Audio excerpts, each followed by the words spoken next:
11వ అధ్యాయం మొదటి కొరింథీ పత్రిక 11వ అధ్యాయము 28వ వచనం 29వ వచనం అందరం కూడా కలిసి చదువుకుందాం.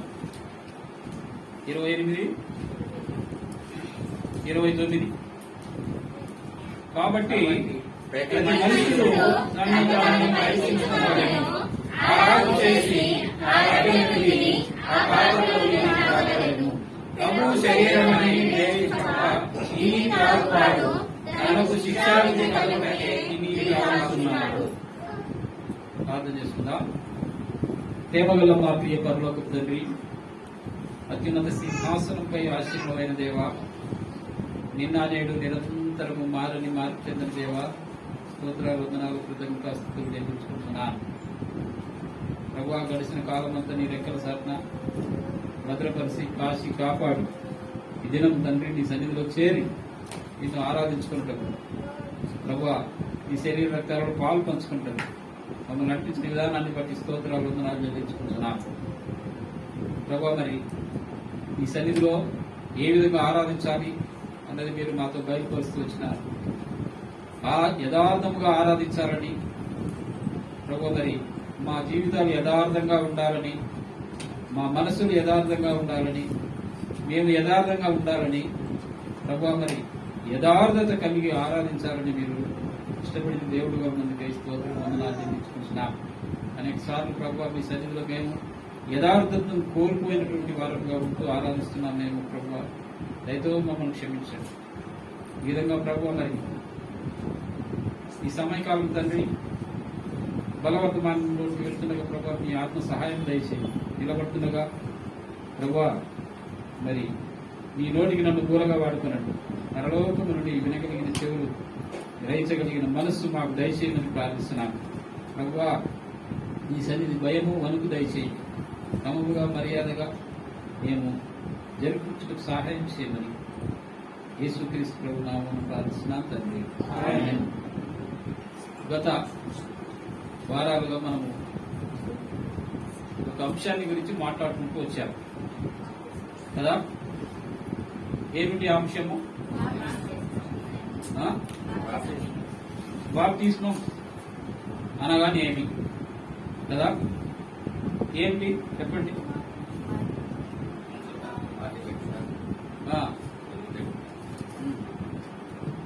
బాప్తిస్మం అనగా ఏమి అనేది మనము చూసుకున్నాం, ధ్యానించుకుంటూ వచ్చాము. తర్వాత రెండవదిగా బాప్తిస్మం ఎందుకు తీసుకోవాలి అనే అంశాన్ని కూడా మనము ధ్యానించుకుంటూ వచ్చాము. ఈరోజు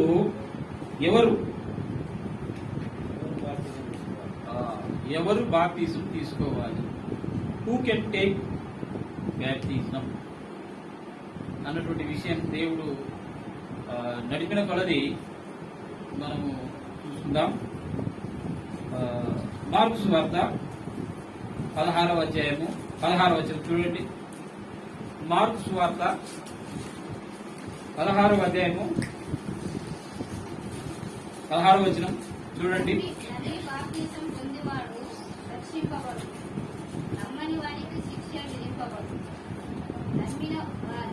నమ్మి బాప్తిసం పొందినవాడు రక్షించబడును, నమ్మని వానికి శిక్ష విధింపబడును. బాప్తిసం ఎవరు తీసుకోవాలట? నమ్మిన వాడు బాప్తిసం తీసుకోవాలి. నమ్మని వాడు బాప్తిసం తీసుకోకూడదు. దేవుని నమ్మి బాప్తిసం తీసుకోవాలి. నమ్మకుండా బాప్తిసం తీసుకుంటే వానికి ఏం జరుగుతుంది? శిక్ష. అతడు అనుకుంటాడు ఏమని అనుకుంటాడు? నేను నమ్మి బాప్తిసం తీసుకున్నానులే అని అనుకుంటాడు. కానీ ఎంతవరకు నమ్మినాడు అనేది పాయింట్. కనుక నమ్మి బాప్తిసం తీసుకోవాలి. చూడండి, కీర్తన గ్రంథం 31వ అధ్యాయము 6వ వచనం. కీర్తనలు 31:6 చూడండి.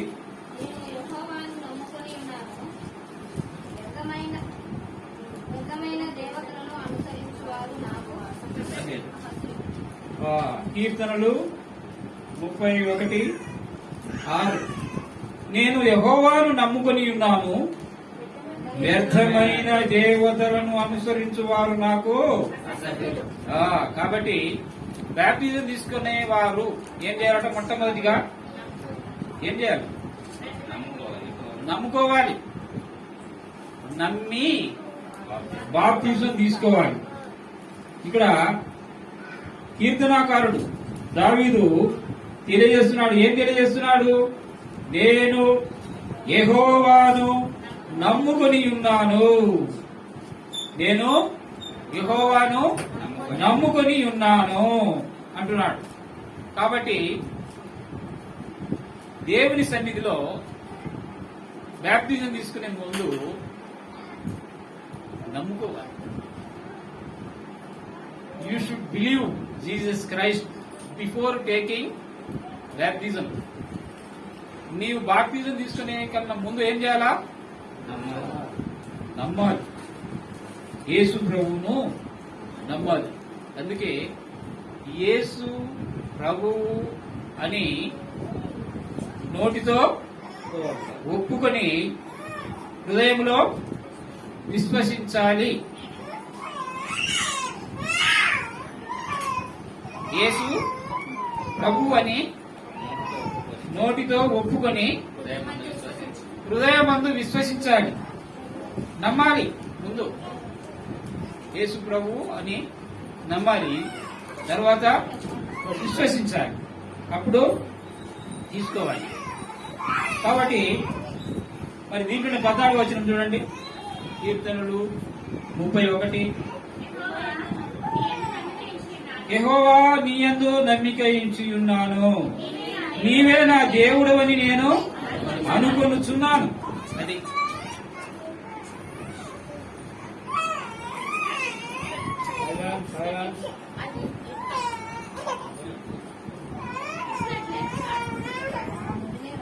యెహోవా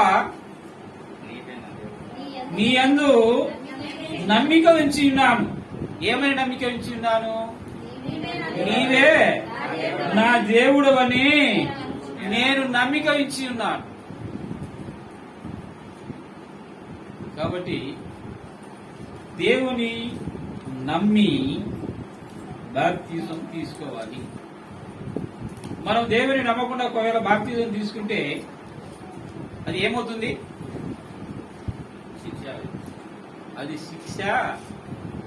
అదే చూడండి మళ్ళీ ఒకసారి మార్కు 16:16 చూడండి. నమ్మి బాప్తిజం పొందినవాడు రక్షింపబడును, నమ్మని వానికి శిక్ష విధింపబడును.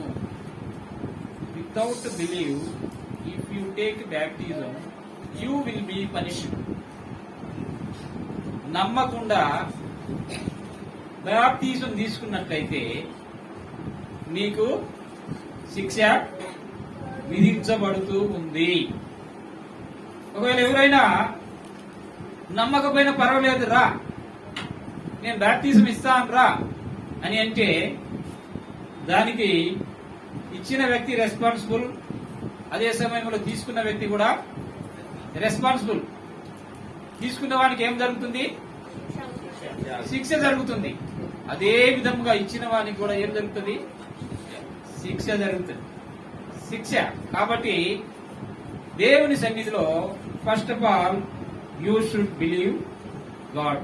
దావీదు అదేంటున్నాడు, నేను నిన్ను నీ యందు నమ్మిక ఉంచి ఉన్నాను, నీవే నా దేవుడని నేను అనుకొనుచున్నాను. కాబట్టి నమ్మి బాప్టిజం తీసుకోవాలి. రెండవదిగా చూసినట్లయితే చూడండి, హెబ్రీయులకు రాసిన పత్రిక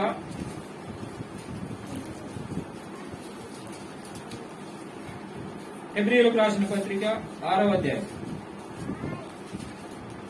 హెబ్రీ 6 మొదటి వచనం చూడండి. కాబట్టి నిర్జీవ క్రియలను విడిచి మారు మనసు పొందుటయు దేవుని యందలి విశ్వాసమును బాప్తిస్మములను గూర్చిన బోధయు హస్త నిక్షేపణమును మృతుల పునరుత్థానమును నిత్యమైన తీర్పును అను పునాది మరలా వేయక క్రీస్తును గూర్చిన మూలోపదేశము మాని సంపూర్ణ మగుటకు సాగిపోదుము. కాబట్టి నిర్జీవ క్రియలను విడిచిపెట్టాలి. మొదటిది ఏం చూసుకున్నాం? దేవుని యందు నమ్మిక ఉంచాలి. దేవుని నమ్ముకోవాలి. నమ్ముకున్న తర్వాత బాప్తిస్మము తీసుకోవాలి.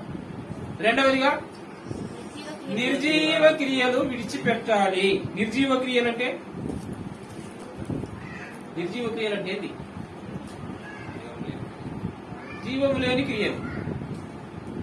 జీవము లేని క్రియలు అంటే మృతమైన క్రియలు, అంతేనా? మృతమైన క్రియలు ఏం చేయాలట? విడిచిపెట్టాలి. నీ జీవితంలో నిర్జీవ క్రియలు ఏమైనా ఉంటే ఏం చేయాలా? ఎప్పుడు విడిచిపెట్టాలా? నమ్మి తరువాత నిర్జీవ క్రియలను విడిచిపెట్టాలి.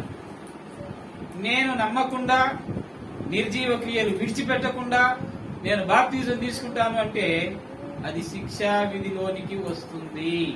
దేనిలోనికి వస్తుంది? శిక్షా విధిలోనికి వస్తుంది. కాబట్టి దేవుని నమ్ముకోవడం దేని కొరకండి? Why you are believing God? దేవుని నమ్ముకున్నామంటే నిత్య జీవము, పరలోక రాజ్యము కొరకు దేవుని నమ్ముకుంటాం. అవునా కదా? మరి శిక్షలోనికా, శిక్షా విధిలోనికా, శిక్షించబడటానికా? కాదు కదా. కాబట్టి దేవుని నమ్ముకునేది నిత్య రాజ్యములో ప్రవేశము కొరకు, పరలోక రాజ్యంలో ప్రవేశము కొరకు, దేవుని సన్నిధిలో యుగ యుగములో జీవించడం కొరకు, అక్కడ ఉండటం కొరకు. ఆ విధమైనటువంటి మొదటగా నమ్మాలి. రెండవదిగా నిర్జీవ క్రియలు విడిచిపెట్టాలి. ఏం చేయాలి? విడిచిపెట్టాలి. మళ్ళా ఒకసారి మొదటి కొరింథీ పత్రిక 11వ అధ్యాయం 29వ వచనం చూడండి. మొదటి కొరింథీ 11:29 వచనం చూడండి. ప్రభువు శరీరమని వివేచింపక తిని త్రాగువాడు శిక్షా విధికే. కాబట్టి శిక్షా విధి కలుగుటకే తిని త్రాగుతున్నాడు. కాబట్టి ప్రభు శరీరములో మనం పాలు పంచుకునే ముందు, ప్రభు రక్తంలో మనం పాలు పంచుకునే ముందు ఏం చేయాలట? పరీక్షించుకోవాలి. కాబట్టి ప్రతి మనుషుడు తన్ను తాను పరీక్షించుకొనవలెను. అలాగు చేసి ఆ రొట్టెను తిని ఆ పాత్రలోనిది తాగాలి. అది కాకుండా ప్రభు శరీరం అని వివేచింపక తిని త్రాగువాడు శిక్షా విధికే తిని త్రాగుతున్నాడు. అదేవిధంగా దేవుని యందు నమ్మిక ఇచ్చకుండా బాప్తిజం తీసుకుంటే ఏమవుతుందట? నమ్మి బాప్తిజం పొందువాడు రక్షించబడును, నమ్మని వానికి శిక్ష. చూశారా?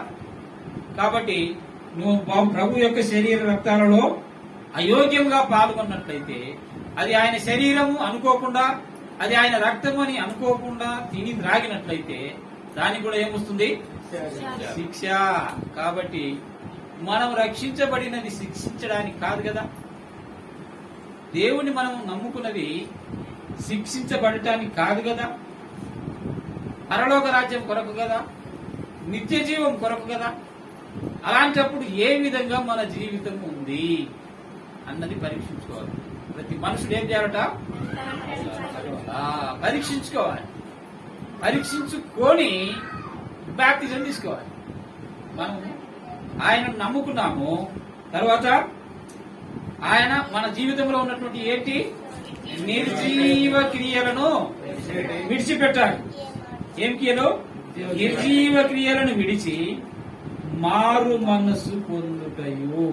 తరువాత దేవుని అందరి విశ్వాసమును బాప్తిస్మములను గూర్చిన బోధయు హస్త నిక్షేపణమును మృతుల పునరుత్థానమును నిత్యమైన తీర్పును అను పునాది మరలా వేయక క్రీస్తుని గూర్చిన మూలోపదేశము మాని సంపూర్ణులగుటకు సాగి పోదుము. కాబట్టి నిర్జీవ క్రియలు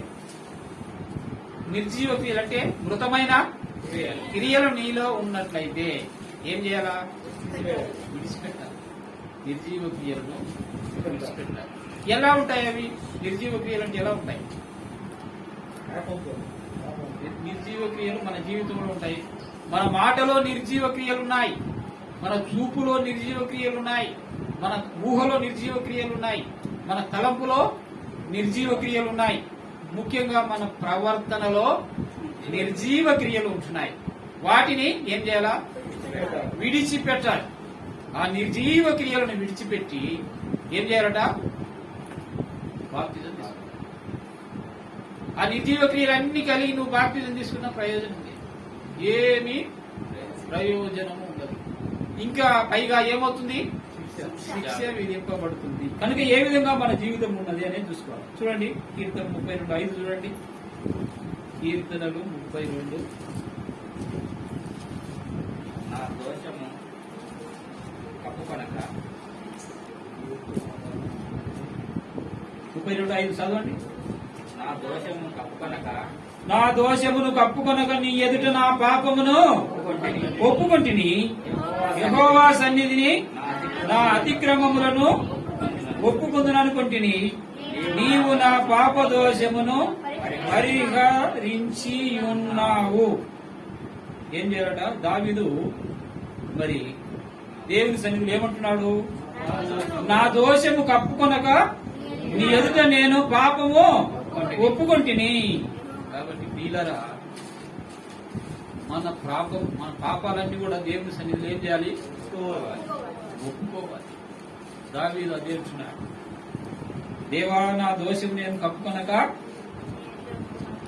నీ ఎదుట పాపము ఒప్పుకున్నానంటున్నాడు. కనుక ఆ పాపం ఒప్పుకుంటే ఏం జరుగుతుంది అనేది మొదటి వచ్చిన చూడండి. తన అతిక్రమములకు పరిహారము నొందినవాడు, తన పాపములకు ప్రాయచిత్తము నొందినవాడు ధన్యుడు. కాబట్టి ధన్యత వస్తుంది. ఎప్పుడు వస్తుంది? కాబట్టి నిర్జీవ క్రియలను విడిచిపెట్టి, పాపపు క్రియలను విడిచిపెట్టి దేవుని సన్నిధిలో ఒప్పుకోవాలి. ఒప్పుకుంటే ఏం జరుగుతుందట? ఏం జరుగుతుంది? ప్రాయచిత్తము, తన పాపమునకు ప్రాయచిత్తము నొందినవాడు ధన్యుడు. కాబట్టి ప్రియులారా, దేవుని సన్నిధిలో ఏ విధంగా మనం ఉంటున్నామన్నది మనము పరీక్షించుకోవాలి. ఇంకా మనం చూస్తే ఇది సామెతలు 28:13 చూడండి. సామెతలు 23:28-13. అతిక్రమములు దాచిపెట్టువాడు వర్ధిల్లడు, వాటిని ఒప్పుకొని విడిచిపెట్టువాడు కనికరము పొందును. కాబట్టి దావీదు కూడా అదే అంటున్నాడు, నా దోషమును నేను కప్పుకొనక నా పాపమును నేను ఒప్పుకుంటుని. ఎవడు తన అతిక్రమములను క్షమించబడతాయో వాడు ధన్యుడు అంటున్నాడు. అదేవిధంగా ఇక్కడ దావీదు కుమారుడైన సొలొమోను తెలియజేస్తున్నాడు. ఏమని? అతిక్రమములను దాచిపెట్టువాడు వర్ధిల్లడు, వాటిని ఒప్పుకొని విడిచిపెట్టువాడు కనికరము పొందును. కాబట్టి ఏం చేయాలట? దేవుని సన్నిధిలో నిర్జీవ క్రియలు విడిచిపెట్టాలి, పాపపు క్రియలు విడిచిపెట్టాలి. కనుక దేవుని సన్నిధిలో ప్రియులారా చేరి వచ్చినటువంటి మనం ఏ విధమైనటువంటి బాప్తిజం తీసుకున్నాము పరీక్షించుకోండి.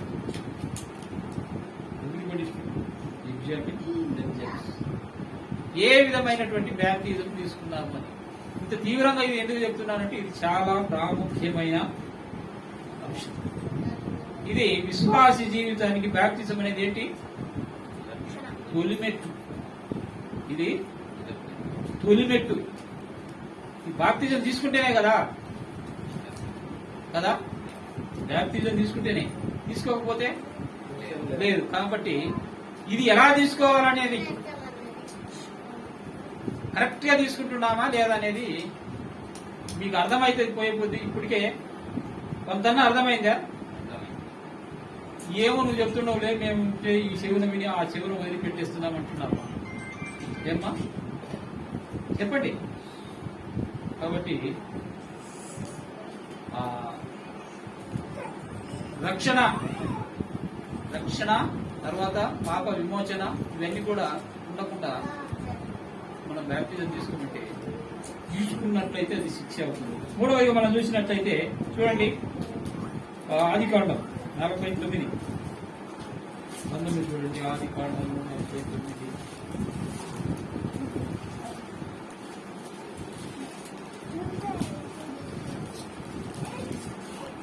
49 చూడండి.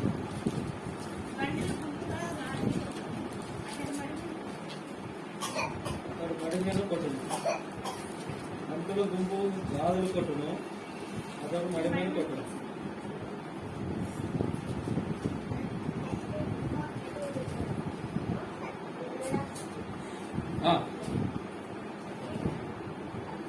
కాబట్టి పంటుల గుంపు గాదును కొట్టును, అతడు మడి మీద కొట్టును. పంటుల గుంపు గాదును కొట్టును, అతడు మడిమను కొట్టును. పైన చూడండి, మన 9వ వచనం చూడండి. యూదాపుర సింహము కుమారుడా, నీవు కట్టిన దాన్ని తిని వచ్చి సింహం వలె కట్టించు, ఆడు సింహం వలెను. అతడు కాళ్ళు మడుచుకొని పండుకొనెను, అతని నేర్పాడేవాడు. కాబట్టి ఇది యూదా గురించి తెలియజేస్తున్నాడు. పైన వచనం కూడా చూడండి, 8వ వచనం. యూదా నీ సహోదరులు నిన్ను స్తుతించెదరు, నీ చెయ్యి నీ శత్రువుల మెడ మీద ఉండును, నీ తండ్రి కుమారులు నీ ఎదుట సాగిలపడుదురు.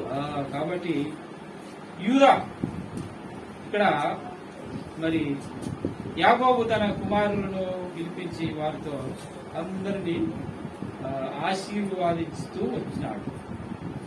ఈ ఆశీర్వాదం ధరిమిలా మనం చూసినట్లయితే ఈ యూదాను ఆశీర్వదిస్తున్నాడు. తర్వాత జెబులోను, ఇశ్శాఖారు, దాను, ఆషేరు, నఫ్తాలి వీళ్ళందరూ కూడా ఆశీర్వాదమునకు కారణం ఏంటంటే రక్షణ. ఈ రక్షణ కొరకు ఎదురు చూసేటటువంటి వారుగా ఉంటూ మరి వారిని ఆశీర్వాదిస్తున్నాడు. మొదటి వచనం చూస్తే యాకోబు తన కుమారులను పిలిపించి, మీరు రండి, మీరు కూడి రండి, అంత్య దినములలో మీకు సంభవింపబో సంగతులను మీకు తెలియజేశారు. యాకోబు కుమారులారా, కూడి వచ్చి ఆలకించుడి. మీ తండ్రి అయిన అంత్య దినములలో మీకు సంభవింపబోవు సంగతులను మీకు తెలియజేసేదను. కాబట్టి అంత్య దినాలలో, అంత్య దినాలంటే చివరి దినాలలో ఏమి సంభవిస్తున్నాయో అవన్నీ కూడా మీకు తెలియజేస్తాయి.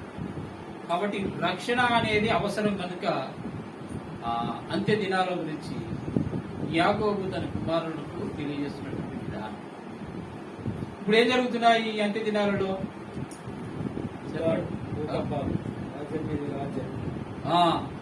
యుద్ధాలు జరుగుతున్నాయి. యుద్ధములు మనం మత్తయి సువార్త 24వ అధ్యాయం చూస్తే మరి యుద్ధాల గురించి కానీ యుద్ధ సమాచారం గురించి కానీ విన్నప్పుడు మీరు కలవరపడకూడదు. ఎందుకంటే ఇవి జరగవలసి ఉన్నాయి. కాబట్టి భూకంపాలు వస్తున్నాయి, యుద్ధాలు వచ్చాయి, తెగుళ్లు వచ్చాయి, భూకంపాలు వచ్చాయి. ఇప్పుడు శ్రీలంక పరిస్థితి ఏంటి? కరువులు జరుగుతాయి, అక్కడక్కడ కరువులు వస్తాయి. కనుక ఆహారం దొరకడం లేదు. ఆహారాన్ని ఇసిరి బస్సు కొట్టినా ఇప్పుడు ఆహారం దొరకలేదు.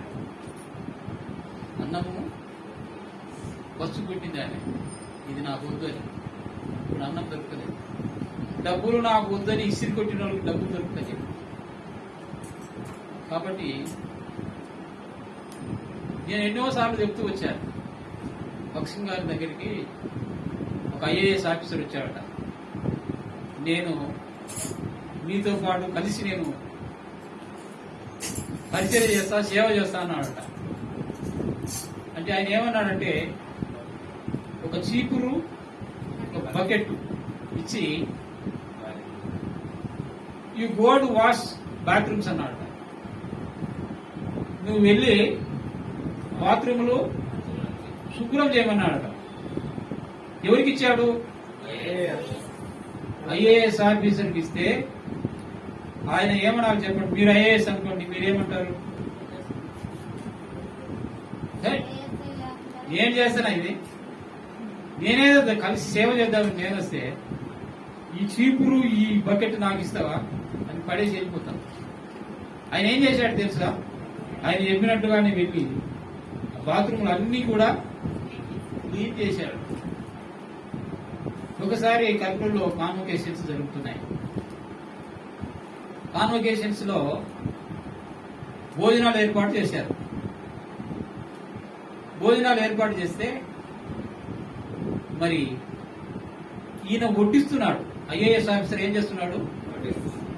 వడ్డిస్తున్నాడు, ఇస్తరులు ఎత్తేస్తున్నాడు. ఆ ఎత్తేస్తున్నటువంటి ఇస్తరులు చూశాడు భక్సింగ్ గారు. కూర్చొని ఒక చిన్న పాప అన్నం తింటూ తింటూ కొంచెం అన్నం అంత అన్నం వదిలిపెట్టిందట. ఎక్కడ? ఇస్తరులు. ఆయన పిలిచాడు, భక్సింగ్ గారు పిలిచి ఆ ఇస్తరు ఇట్లా పట్టుకురమ్మన్నాడు. ఆయన దాంట్లో వేయబోతున్నాడు, డస్ట్బిన్లో వేయబోతున్నాడు, పట్టుకురమ్మన్నాడు. తీసుకొచ్చాడు. కూర్చొని ఇదంతా తిను, కూర్చొని ఇదంతా తిను అన్నాడు. అన్నము వ్యర్థం చేయకూడదు, వేస్ట్ చేయకూడదు.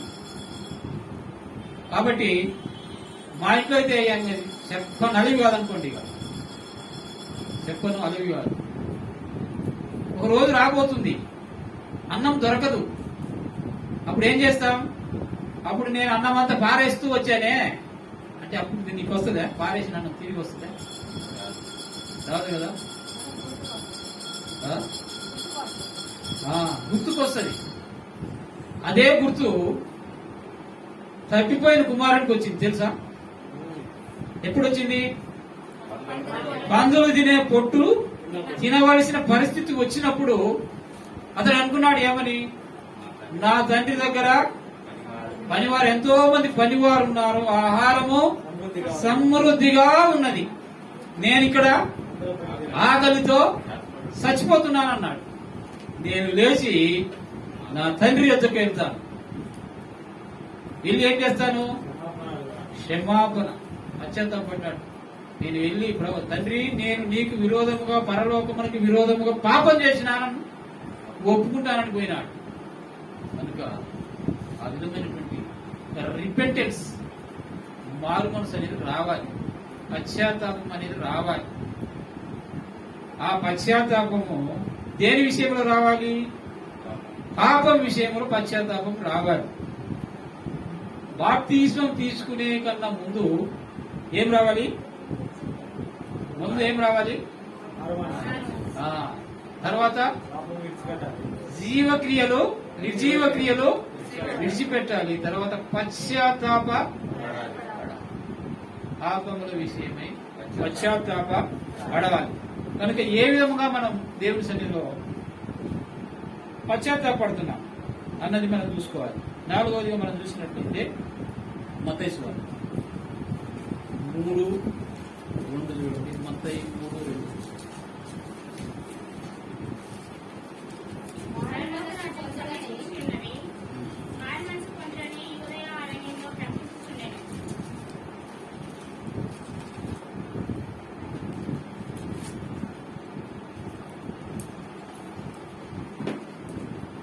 పరలోక రాజ్యము సమీపించి ఉన్నదని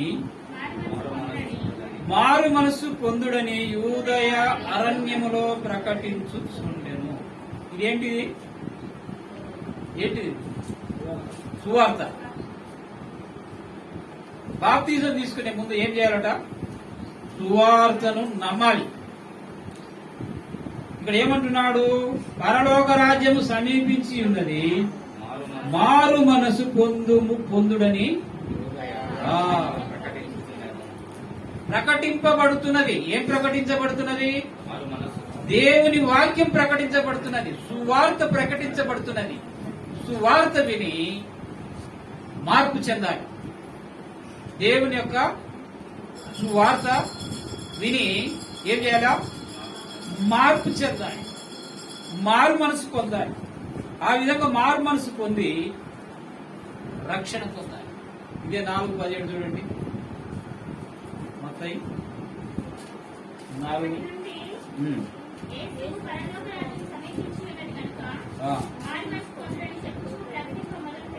అది కాబట్టి యోహాను ముందుగా వచ్చాడు.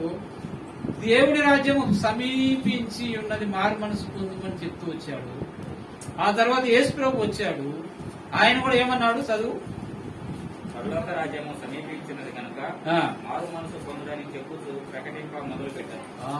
మారు మనసు పొందుడి అని ప్రకటింప మొదలు పెట్టాడు. యేసు ప్రభువే మొదలు పెట్టాడు. మారు మనసు గురించి సువార్త చెప్తున్నాడు ఆయన. మరి మనం ఏ విధంగా సువార్తను యాక్సెప్ట్ చేసినా, సువార్తను మన హృదయంలోనికి అంగీకరించినామా లేదా, అంగీకరించకుండానే మనం బాప్టిజం తీసుకుంటున్నామా అన్నది పరీక్షించుకోవాలి. దేవుని సువార్త మన హృదయంలో ఉందా లేదా అన్నది చూసుకోవాలి. కీర్తనలు 40. కీర్తనలు 49.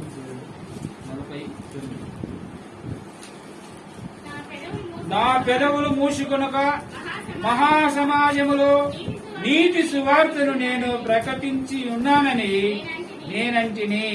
యెహోవా, అది నీకు తెలిసే ఉన్నది. కాబట్టి దావీదు దేవుని యొక్క సువార్తను ఏం చేస్తున్నాడట? నా పెదవులు మూసుకొనక మహాసమాజములో నీతి సువార్తను నేను ప్రకటించుచున్నాను. కాబట్టి దేవుని సువార్త వినాలి. యేసు ప్రభు సువార్త చెప్పాడు, తర్వాత యోహాను సువార్త చెప్పాడు, అదేవిధంగా దావీదు కూడా సువార్త ప్రకటించాడు. నీవు కూడా సువార్త ప్రకటించాలి. ప్రకటిస్తావా? ప్రకటించాలంటే ఏం చేయాలి? దేవుని సువార్త నీవు ప్రకటించాలంటే ఏం చేయాలి? నీకు సువార్త తెలిసి ఉండాలి. అంతేనా కాదా? మనం ఏదైనా ఒక విషయం చెప్పాలంటే ఆ విషయము ముందుగా మనకు తెలిసి ఉండాలి. కాబట్టి ఇక్కడ ఏంటంటే సువార్త ప్రకటించే నీకు సువార్త తెలిసి ఉండాలి.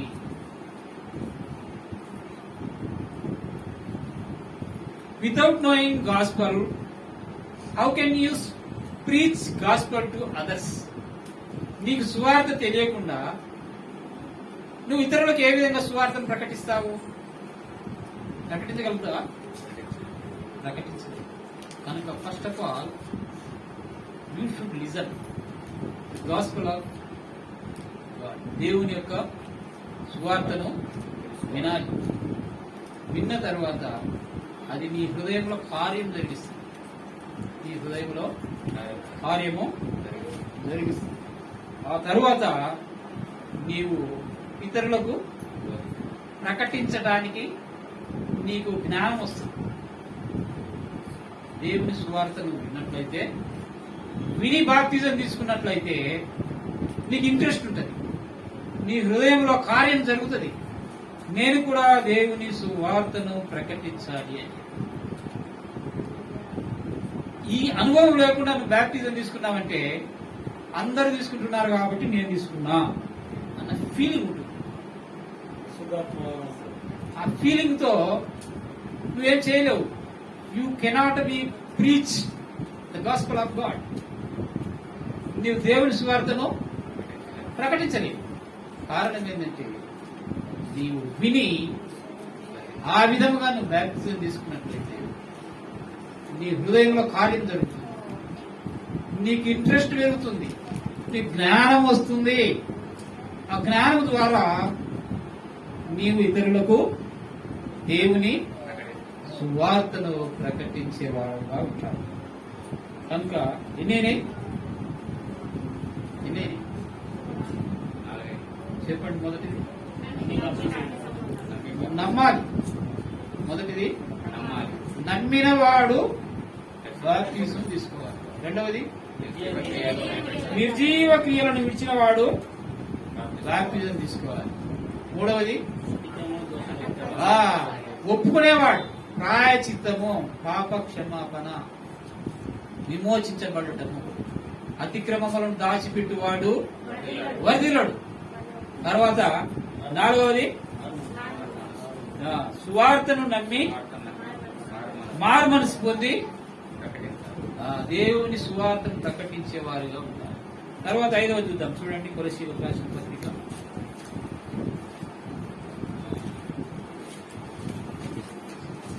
కొలస్సీ 1:14. కొలస్సీ 1:14.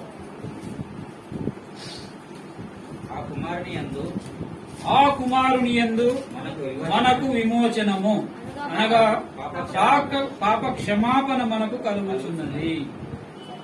కాబట్టి ఎన్నోది? నాలుగవది. ఐదవది విమోచించబడాలి. Without redemption you cannot be taken baptism. విమోచన అనేది లేకోకుండా నీవు బాప్తిజం తీసుకోకూడదు. కాబట్టి మనం విమోచన అనగానే మనకు ఒకటి గుర్తొస్తుంది. ఏం గుర్తొస్తుంది చెప్పండి? ఐగుప్తు గుర్తొస్తుంది.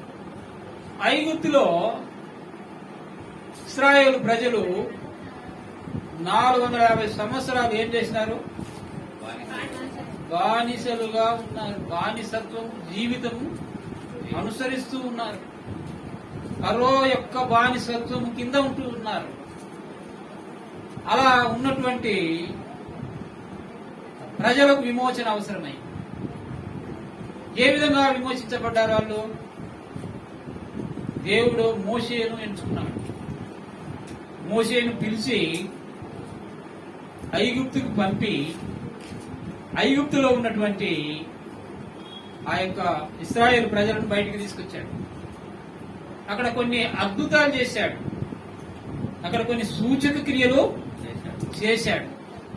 ఆ అద్భుతాల వలన ఇశ్రాయేలు ప్రజలు నమ్మాలని, అదేవిధంగా ఐగుప్తు ప్రజలు కూడా నమ్మాలని దేవుడు అద్భుతాలు చేశాడు. 10 తెగుళ్ళు వచ్చాయి. 10 తెగుళ్ళ ద్వారా కూడా ఇశ్రాయేలు ప్రజలకు ఏ హాని కలగలేదు. మరి కలిగింది ఎవరికి? ఐగుప్తీయులు. ఆ 10 తెగుళ్ళ తర్వాత దేవుడు వారికి రక్షణ ప్రణాళికను ఏర్పాటు చేసి ఒక బలి అర్పిస్తూ వచ్చినాడు. ప్రతి ఇశ్రాయేలు ఇంటికి ఏముండాలా? రక్తం ఉండాలి. ద్వారబంధములకు, నిలువు కమ్మిలకు, అడ్డ కమ్మిలకు రక్తము ప్రోక్షించబడి ఉండాలి. ఏ ఇంటికైతే రక్తము ఉండదో, ఏ గుమ్మానికైతే రక్తము ఉండదో, ఆ గుమ్మంలో ఆ ఇంటిలోనికి సంహార దూత ప్రవేశించి ఆ ఇంటిలో ఉన్నటువంటి జ్యేష్ఠ కుమారుణ్ణి సంహరిస్తుంది. మరి ఇశ్రాయేలు ప్రజల యొక్క ఇళ్లలోనికి ఆ సంహార దూత వెళ్ళలేదు. కారణం ఏంటంటే వారందరికీ ఏమున్నది? రక్త ప్రోక్షణ, రక్షణ అనేది వచ్చింది. అక్కడ స్టార్ట్ అయినటువంటి ఆ రక్షణ, ఆ విమోచన అనేది మరి వారి యొక్క ప్రయాణంలో తర్వాత ఎర్ర సముద్రం దాకపోయింది. ఎర్ర సముద్రం పోతే అక్కడ గొనుగులు, సనుగులు, మమ్మల్ని ఎందుకు తీసుకొచ్చావు? ఐగుప్తులు సమాధులు లేవని తీసుకొచ్చావా అని. ఆ విధంగా మళ్ళీ అరణ్యంలోకి వెళ్ళారు. అరణ్యంలో తినడానికి తిండి లేదు, తాగడానికి నీళ్లు లేవు. తినడానికి మాంసం లేదు, ఈ సవి చారము లేని అన్నం ఎన్ని రోజులు మేము తినాలని మోషేకు వ్యతిరేకంగా సంధించినారు. కాబట్టి ఏమైనా బానిసత్వములో ఉన్నటువంటి ఇశ్రాయేలు ప్రజలకు విమోచన దేవుడు కలుగజేసినాడు. ఈ లోకము అనబడినటువంటి దానిలో సాతాను అనబడినటువంటి దాని కింద ఈ సాతాను ఫరోకు సాదృశ్యం. ఈ లోకము ఐగుప్తుకు సాదృశ్యం. ఐగుప్తు అనబడినట్టు ఈ లోకములో ఫరో అనబడినటువంటి సాతాను యొక్క బానిసత్వములో మనము జీవిస్తూ ఉన్నప్పుడు మనలను విమోచించుట కొరకు యేసుక్రీస్తు ప్రభువు ఈ లోకానికి వచ్చాడు. ఇశ్రాయేలు ప్రజలను విమోచించడానికి దేవుడు ఎవరిని పంపాడు? మోషేను పంపాడు. ఈ లోకములో మనము సైతాను యొక్క బానిసత్వంలో ఉన్నటువంటి మనలను విమోచించడానికి దేవుడు ఎవరిని పంపాడు? యేసుక్రీస్తు పంపాడు. కాబట్టి ఈ విధముగా మనకు విమోచనం ఎలా జరిగిందంటే మళ్ళా చదవండి ఒకసారి. ఆ కుమారుని యందు మనకు విమోచనం అనగా మన పాపములకు క్షమాపణ కలిగింది. కాబట్టి అంతవరకు మనం చేసినటువంటి పాపములకు క్షమాపణ అనేది లేకుండానే జీవిస్తూ వచ్చినాం.